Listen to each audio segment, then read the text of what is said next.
نحمدہ و نصلی علی رسولہ الکریم۔ ایک سوال اٹک سے ہمارے پاس آیا کہ نبی پاک علیہ السلام کی کتنی بیٹیاں تھیں اور آپ علیہ السلام کے کتنے بیٹے تھے؟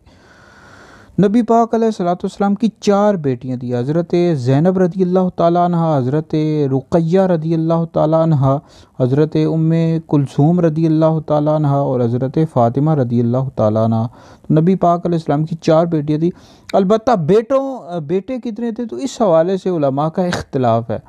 تو البتہ راجح قول یہ ہے کہ جس کو زیادہ تر علماء نے اسی قول کو اختیار کیا کہ نبی پاک علیہ السلام کے 3 بیٹے تھے، حضرت قاسم رضی اللہ تعالیٰ عنہ، حضرت عبداللہ رضی اللہ تعالیٰ عنہ جن کو طیب اور طاہر کے نام سے بھی پکارا جاتا ہے، اور حضرت ابراہیم رضی اللہ تعالیٰ عنہ۔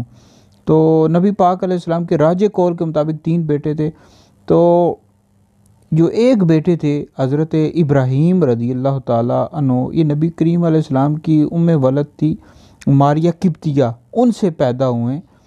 تو باقی اس کے علاوہ نبی پاک علیہ السلام کی جتنی بھی اولاد ہے، 4 بیٹیاں اور 2 بیٹے، یہ حضرت ام المؤمنین خدیجہ الکبریٰ رضی اللہ تعالیٰ عنہا سے پیدا ہوئے ہیں، ٹھیک ہے جی۔